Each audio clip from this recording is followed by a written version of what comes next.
بسم اللہ الرحمن الرحیم، الحمدللہ والصلاة والسلام علی رسول اللہ۔ زکوٰۃ کے مسائل، مویشیوں پر زکوٰۃ اور اس میں کیا کیا شرطیں ہیں وہ آج دیکھیں گے۔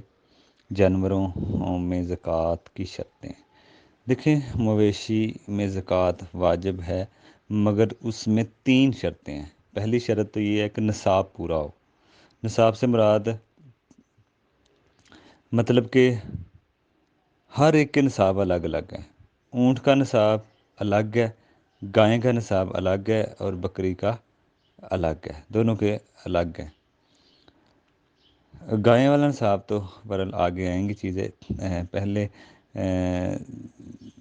پہلی شرط تو یہ ہے کہ یہ نصاب پورا ہو۔ جیسے گائے کا پیچھے ہم نے دیکھا اونٹ اور بکری۔ اونٹ کا نصاب کم از کم 5 اونٹ ہے، 5 اونٹوں پہ ایک بکری، یہ اس کا نصاب ہے 5 اونٹ، اس سے کم پہ زکوٰۃ نہیں ہے۔ اسی طرح بکریوں میں 40 سے کم ہے تو کوئی زکوٰۃ نہیں ہے، 40 بکریاں ہیں تو پھر اس پہ زکوٰۃ آئے گی۔ اب یہ تو نصاب ہے۔ اب دوسری شرط یہ ہے کہ وہ چرنے والے ہوں، قدرتی چراگاہ میں، خود چارہ نہ دیتے ہوں بلکہ میدان میں چرتے ہوں، قدرتی چراگاہ میں، ٹھیک ہے نا، یہ بھی شرط پائی جانی چاہیے۔ تیسری شرط یہ ہے کہ نصاب کے ساتھ سال گزرے، نصاب بھی ہو، قدرتی چراگاہ میں چرتے ہیں اور ان پہ سال گزر جائے۔ بکریاں یا اونٹ یا گائے بھینس کوئی بھی ہے، سال گزر جائے تو سب میں یہ شرط ہوگی۔ اونٹ کا نصاب 5 اونٹوں پہ ایک بکری ہے اور بکریوں کا 40 بکریوں پر ایک بکری کا حکم ہے۔ بھیڑ بھی اسی حکم میں آئیں گے، ایک ہی چیز ہے۔ تو یہ جیسے 5 اونٹوں پر ایک بکری، 5 اونٹوں پر زکوٰۃ ہے، باقی اس میں 6 اونٹوں پہ، 7ویں اونٹ پہ، 8 9 تک کوئی نہیں ہے، 5 پہ ایک ہے اور اوپر 8 9 تک ایک ہی ہے، ٹھیک ہے نا۔ 10 پر پھر 2 بکریاں ہوتی ہیں۔ تو یہ ہے اس میں ہے۔ اور اس میں ایک اور بات ہے، جب 2 آدمیوں کی اکٹھے بکریاں چرتی ہوں تو دودھ بھی اکٹھے ہی ان کا ہوتا ہو تو پورے مجموعے پر زکوٰۃ ہوگی۔ 2 آدمی نے اگر مل کر یہ چیز برحال یہ دوسرے مالوں پہ یہ نہیں چیزیں قیاس کی جائیں گی، تو برحال اس میں ایسے ہی ہوگا۔ تو یہ اس میں مسئلہ ہے۔ باقی مثال کے طور پر اگر ایک بندے کی بکریاں کسی شہر میں 500 اور دوسرے شہر میں جیسے ریاض شہر میں 500 ہے اور جدہ میں بھی 500 ہیں، تو 2 الگ الگ زکوٰۃ ہوگی، دونوں کی الگ الگ دیکھی جائے گی، وہاں الگ دیکھی جائے گی، یہاں پہ الگ دیکھی جائے گی، ان کو ملایا نہ جائے، ٹھیک ہے نا۔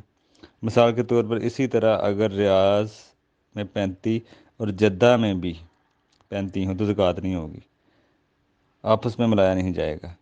لیکن دکان ہو علیحدہ علیحدہ تو ملایا جائے گا، لیکن عام دکان میں یہی اصول ہے۔ تو یہ بھی ایک پوائنٹ ہے کہ اور چیزوں میں اس میں قیاس نہیں کیا جائے گا۔ جیسے دکان ہے تو وہ تو آپس میں مال ملا لے جائیں گے، لیکن ان میں علماء کہتے ہیں کہ یہ الگ الگ اگر ہیں تو ان کو الگ الگ ہی دیکھا جائے۔